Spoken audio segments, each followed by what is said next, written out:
નમસ્કાર મિત્રો, તમારું હાર્દિક સ્વાગત છે અમારા જેરી એજ્યુકેશન ગુજરાતી ચેનલ પર.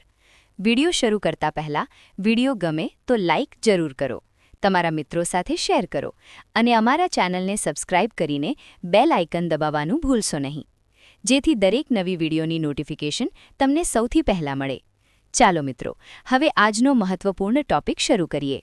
આ પદ્ધતિને અધ્યાપનના સૂત્રો તરીકે ઓળખવામાં આવે છે. બહુ મોટા ફિલોસોફર થઈ ગયા હર્બર્ટ સ્પેન્સર. એમણે આ સૂત્રોને વાસ્તવિક જીવનના અનુભવોમાંથી તારવ્યા હતા. મતલબ કે આ કોઈ કોરીકટ કિતાબી વાતો નથી, પણ પ્રેક્ટિકલ અનુભવનો નિચોડ છે. તો ચાલો શરૂ કરીએ. આપણે પહેલા અને સૌથી પાયાના સિદ્ધાંતથી શરૂઆત કરીએ. આ સિદ્ધાંત આખી શીખવાની પ્રક્રિયાનો પાયો છે એમ કહી શકાય. અને એ કહે છે કે શરૂઆત હંમેશા સૌથી સહેલી વસ્તુથી કરવી. આ સિદ્ધાંત છે ને એકદમ સીધો સાધો છે.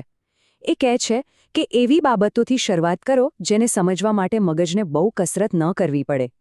એકવાર એ સહેલી વાત ગળે ઉતરી જાય પછી ધીમે ધીમે અઘરા વિષયો તરફ આગળ વધો.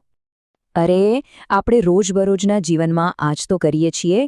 કોઈ પણ બાળક સીધું રોકેટ સાયન્સ નથી શીખતું, બરાબર ને? એ પહેલાં તો ફુગ્ગાને હવામાં ઉડતો જોઈને ખુશ થાય છે. આપણે પહેલાં એકડા શીખીએ છીએ અને પછી જ સરવાળા બાદબાકી પર જઈએ છીએ. આ જ છે સરળથી જટિલ સુધીની સફર. હવે જો પહેલો સિદ્ધાંત પાયો હોય ને, તો આ બીજો સિદ્ધાંત એના પર ઇમારત બાંધવાનું કામ કરે છે. આ સિદ્ધાંત આપણને શીખવે છે કે નવી માહિતી અને જૂના જ્ઞાન વચ્ચે કેવી રીતે એક મજબૂત પુલ બનાવવો. આ સિદ્ધાંત મુજબ જ્યારે પણ કોઈ નવી વસ્તુ શીખવી હોય ત્યારે તેને આપણા જૂના જાણીતા જ્ઞાન સાથે જોડી દેવી જોઈએ.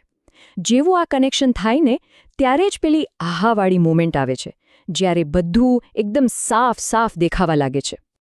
ચાલો, આ સિદ્ધાંતને એક મસ્ત મજાની ગણિતની ટ્રીકથી સમજીએ.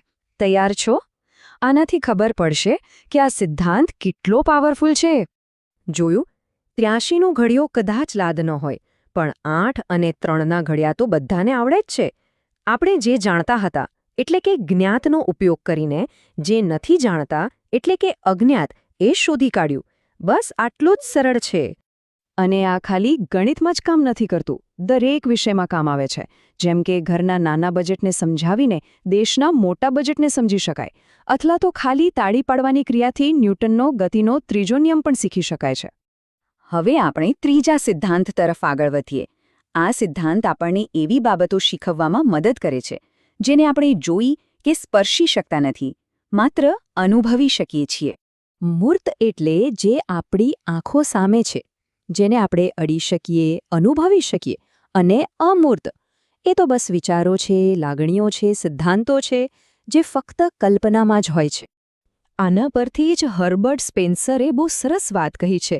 એ કહે છે કે શીખવાની યાત્રા જે જોઈ શકાય છે ત્યાંથી શરૂ થાય છે અને જે સમજી શકાય છે ત્યાં પૂરી થાય છે. મતલબ કે પહેલાં વાસ્તવિક વસ્તુ બતાવો અને પછી એને પાછળનો વિચાર સમજાવો. આના ઉદાહરણો તો જબરદસ્ત છે. જેમ કે કોઈને ફૂલ બતાવીને એની સુગંધની કલ્પના કરાવી શકાય. એક ચુંબક બતાવીને એના અદૃશ્ય ચુંબકીય ક્ષેત્ર વિશે સમજાવી શકાય. અહીં મૂર્ત વસ્તુ અમૂર્ત ખ્યાલનો દરવાજો બની જાય છે. અને હવે આપણો છેલ્લો અને કદાચ સૌથી ઊંડાણપૂર્વકનો સિદ્ધાંત. આ સિદ્ધાંત શીખવે છે કે કોઈ પણ વિષયને પૂરેપૂરો સમજવા માટે પહેલાં એને નાના ટુકડાઓમાં તોડવો પડે અને પછી એને ફરીથી જોડવો પડે. આ પ્રક્રિયાનો પહેલો હિસ્સો છે પૃથ્થકરણ એટલે કે એનાલિસિસ. આનો સીધો મતલબ છે કે કોઈ પણ મોટી જટિલ વસ્તુને તેના નાના ભાગોમાં વહેંચીને સમજવી. જેમ કોઈ મિકેનિક મશીનને સમજવા માટે એના દરેક પાર્ટને અલગ કરીને જુએ. અને બીજો ભાગ છે સંયોડીકરણ એટલે કે સિન્થેસિસ. આમાં આપણે જે અલગ ભાગોને સમજ્યા હતા એ બધાને ફરીથી જોડીને આખું ચિત્ર સમજીએ છીએ કે ભાઈ આ બધા પાર્ટ્સ ભેગા મળીને આખું મશીન કેવી રીતે ચલાવે છે. એટલે આ બંને પ્રક્રિયાઓ એક સિક્કાની બે બાજુ જેવી છે. એકમાં આપણે ઝૂમ ઇન કરીને બારીકાઈથી જોઈએ છે અને બીજામાં ઝૂમ આઉટ કરીને આખું દ્રશ્ય જોઈએ છે. બંને સાથે મળીને જ સાચી સમજ મળે છે. આનું સૌથી સારું ઉદાહરણ છે કવિતા. પહેલાં શું કરીએ? આખી કવિતા એકસાથે વાંચીએ, બરાબર? પછી એને પંક્તિઓ અને શબ્દોમાં તોડીએ અને છેલ્લે એ બધા ટુકડાઓને જોડીને કવિનો અસલી સંદેશ શું છે એ સમજીએ. આ જ છે પૃથક્કરણથી સંયોગીકરણની પ્રક્રિયા. તો આ હતી એ 4 ચાવીઓ જે સમજાવવાની કળાનો ખજાનો ખોલી શકે છે. સરળથી જટિલ, જ્ઞાતથી અજ્ઞાત, મૂર્તથી અમૂર્ત અને પૃથક્કરણથી સંયોગીકરણ. આ 4 સૂત્રો કોઈપણ અઘરામાં અઘરા વિષયને સરળ બનાવી શકે છે.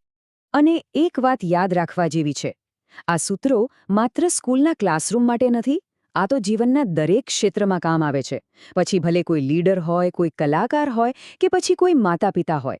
આ સિદ્ધાંતો પોતાની વાતને વધુ અસરકારક રીતે રજૂ કરવામાં મદદ કરશે. ચાલો, તો હવે પહેલા પગથિયાની વાત કરીએ. એક મજબૂત શૈક્ષણિક પાયો નાખવા માટે આ બહુ જ જરૂરી છે. પહેલું સૂત્ર છે સરળ પરથી કઠિન. એકદમ સીધી વાત છે. જે વિષયમાં ઓછી માનસિક મહેનત લાગે એનાથી શરૂઆત કરવાની અને પછી ધીમે ધીમે અઘરા વિષયો પર જવાનું. આનાથી શું થાય? વિદ્યાર્થીઓનો ઉત્સાહ જળવાઈ રહે અને એમને બોજ ન લાગે. અને આ જ વાત આપણને બીજા સૂત્રો પર લઈ જાય છે.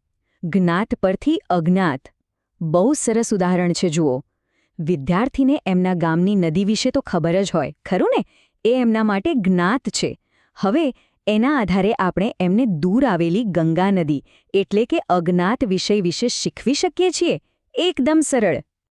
ચાલો, હવે આના પરથી જ આગળ વધીએ અને બીજા મુખ્ય સિદ્ધાંતને સમજીએ, જે ભણતરને એકદમ વાસ્તવિક અને સ્પર્શી શકાય તેવું બનાવવા પર ભાર મૂકે છે.